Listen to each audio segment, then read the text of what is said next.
Hello everybody and welcome to today's training video. My name is Courtney and I am a training and support consultant here at Inspect Real Estate. In today's video, we will be going over how to use KeyTracker. So I hope you enjoy. To access KeyTracker, you simply use the drop-down box in the top left-hand corner. Once you're in KeyTracker, you'll be brought to the KeyTracker loan summary. Now this will just go over each property manager and where their current keys are at if they have been loaned out. So this is just really a reference so that all the property managers know where all their keys are at all times. The next tab across is your key loan tab. This is where you're going to sit if you are loaning out keys quite a bit. We can loan out keys based on the key number or the property address. Simply type in the property address or key number.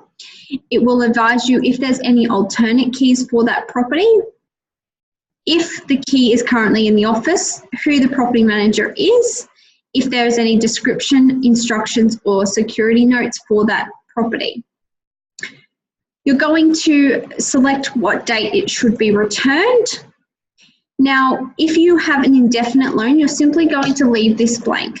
An indefinite loan would be, for example, a loss management or keys that you will never get back, just so that you have a record of them being signed out. Then you can either select who you're loaning the key to, so either a staff member or a borrower. Now, if the borrower is in the system, you can start typing their name. If not, you can add a new borrower through this section. So it'll allow you to do a trade, agent, owner or tenant, and then you're going to pop their contact details in. For the sake of this training video, I will select a staff member. From there, you can write any comment about this loan that you wish. If you are going to be loaning out more than one key to this person, you can select this Remember Details button. If you're wanting to enable confirmation messaging, now this is just an email and or SMS depending on the setup of your account, that it just confirms that they have collected those keys. For an example, it might not be necessary for staff loans, however, it is very necessary for trade loans. Completely up to you whether you keep that on or off. What we can also do is select to send them a reminder before the key is due back. For example, if it was due back at 5 o'clock today, I could send them a message 4 hours before, so at 1 o'clock, just to say, hey, just a reminder those keys are due back today. Just if you have trades that do forget to bring back keys, it is just a good, handy reminder to have. You can also add in any attachments. For example, if this was a loss management and you were having an indefinite loan and you had the landlord sign the piece of paper with the keys on it that you've handed over, you can file them in here as well if you wish. From there, you're simply going to click Create Loan and it will come up here in the office transactions. So loaning out a key is as simple as that. The next tab across is your key book.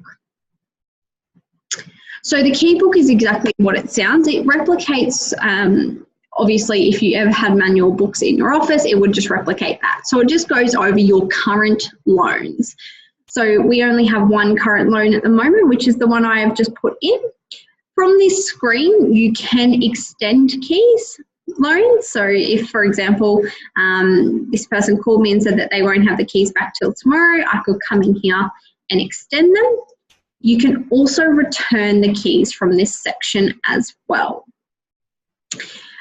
You can do a bulk return from this section. So if you had, for example, Smoke Alarm Solution return 13 keys, you would just type out in the company name, Smoke Alarm Solutions, you'd sort by that, 13 keys, select all, return selected.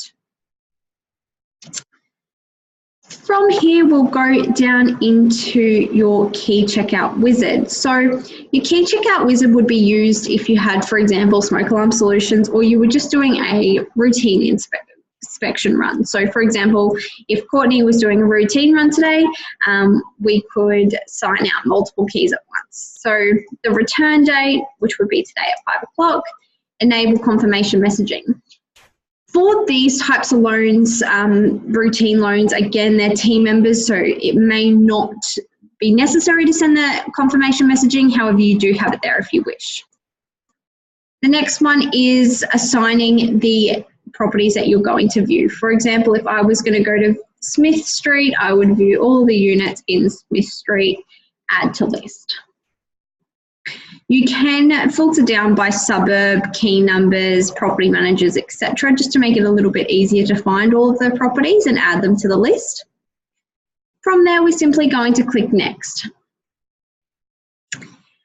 Once you confirm this, we can print or email the list, and then all of these keys have been booked out. So that is a simple way of loaning out bulk keys, so really good for routine runs and smoke alarm people, for example. Key reservations. Now, what we can do is actually reserve keys. So, for example, I had 2 trades going out at 64 Berkeley Vale mini storage. What I could do is actually reserve the keys. So if the electrician obviously initially booked them out and the plumber's waiting to go in, we could type in the plumber's details here and reserve those keys out for them. So when the electrician brings them back, we're automatically going to notify the plumber, hey, the keys are back in, you can come and grab them now. So that is done just under Keybook in the extent. You can select the reservation up here.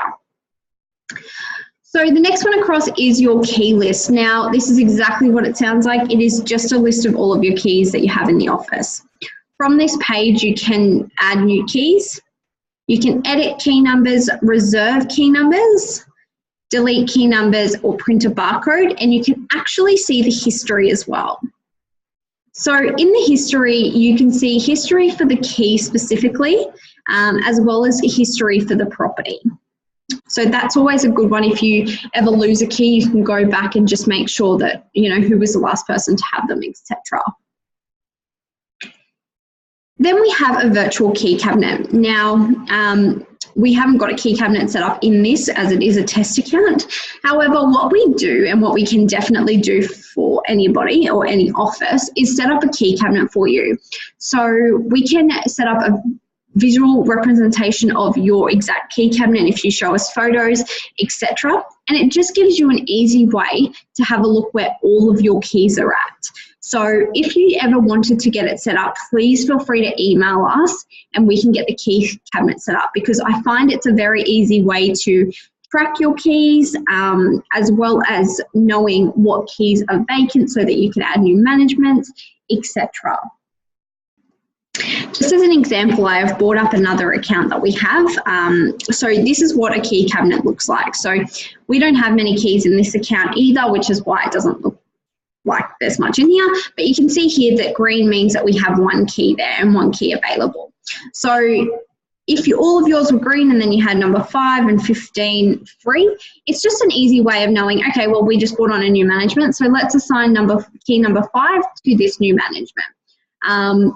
Again, super easy to do reconciliations, because you literally, for me, I would just carry my laptop over and just compare the cabinet to the actual cabinet in your office. So it makes it very, very easy to reconcile. Again, if you want to talk about this any further, please let us know, because we can actually set it up for your office so that you can use this part of KeyTracker. Alrighty, so after the key cabinet, we've got settings. Now, you won't really go in here. The only thing to know is SMS logs and email logs. So we keep a log of all the correspondence that comes out of the software. So if you're ever worried about an email going out or an email not going out, you can always refer back to this section. We have KeyTracker reports. So I always recommend to put on the daily report. Now you can do a monthly report or a previous report, but I love the daily report. I think it's really good to go to the receptionist or whoever manages your keys. So, for example, I would send a report to myself every day, and it would show me what loans are overdue and what keys are due back today. The only reason I think this is really important is it's just an easy way for receptionists or whoever does the keys, just to make sure that all the keys are up that, because I know when you do get really busy, checking in KeyTracker for overdue loans is probably the least of your worries. So a report that just tells you really quickly whether there's anything you even need to follow up is just really good. So you can set up that report in there. That's probably my favorite report in KeyTracker. And you also have the reconciliation report that comes out of your key cabinet. Again, if you're wanting to set up that key cabinet, please let me know and we can go through both the reconciliation report as well as the key cabinets so that it all works properly for you. Under KT settings, we have our general settings. So in here, we can choose to show or hide key numbers, etc. We can track sales keys. Again, settings is something that you won't really go into. It's usually a set and forget. So if you do have any questions, please let us know so that we can adjust any settings you need. The only thing is your cabinet configuration. That's where it's done within here. I'm happy to do it for you, or we all are, so let us know if you want us to set it up so we can get that done for you. Under KT settings, you've got your rental message editor as well. This is the housing of all the messages that go out for KeyTracker. This is where you can edit and add key statuses, etc.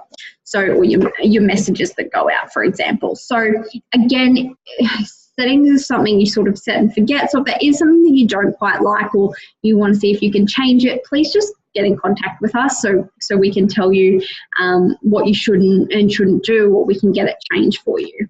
Again, you've got your reminders in here, another thing that you sort of set and forget when you first set up, and if you want help with that, please let us know. And then under there, you've got your borrowers. So in here will sit all of your borrowers. So all of your trades, all of, your landlords that you've loaned keys to, etc. So this is where you're going to add borrowers as well. So you simply click new borrower. And again, just like that first screen, you just put in all the details, contact details, etc., and press save. And that will allow you to have that borrower in the system. So when you do continue to loan keys out, you just need to start typing their name and you can lend it out to them straight away. The last one we're going to go over is Mailbook. Now, this is not used very often, but if you do track your ingoing or outgoing mail, in a book, we can do it in KeyTracker. So it's under, again, Mailbook, the last one that we're going to go over. You've got your outgoing and your incoming mail. So this is just, it would lodge all of your ingoing and outgoing mail. All you're going to do is press new mail and obviously log the details of that mail, either going out or coming in. So that one's really quite easy to use, and if you are actually logging your mail, it's a good idea for you. It's just obviously bringing away from that manual book to just a online version of it. So super cool, that one, not really used all that much. So that's all I wanted to go over in KeyTracker today. It's a really good software to use, makes your life a whole lot easier, and it is quite easy to understand. In saying that, if you have any questions or you want to go over any settings in your account, please feel free to give us a call. Under help and contact us, you will find our support email address as well as our support phone number. So we're free at any time, just give us a call and we will be happy to help. Thanks for watching today's video and I hope you enjoyed it.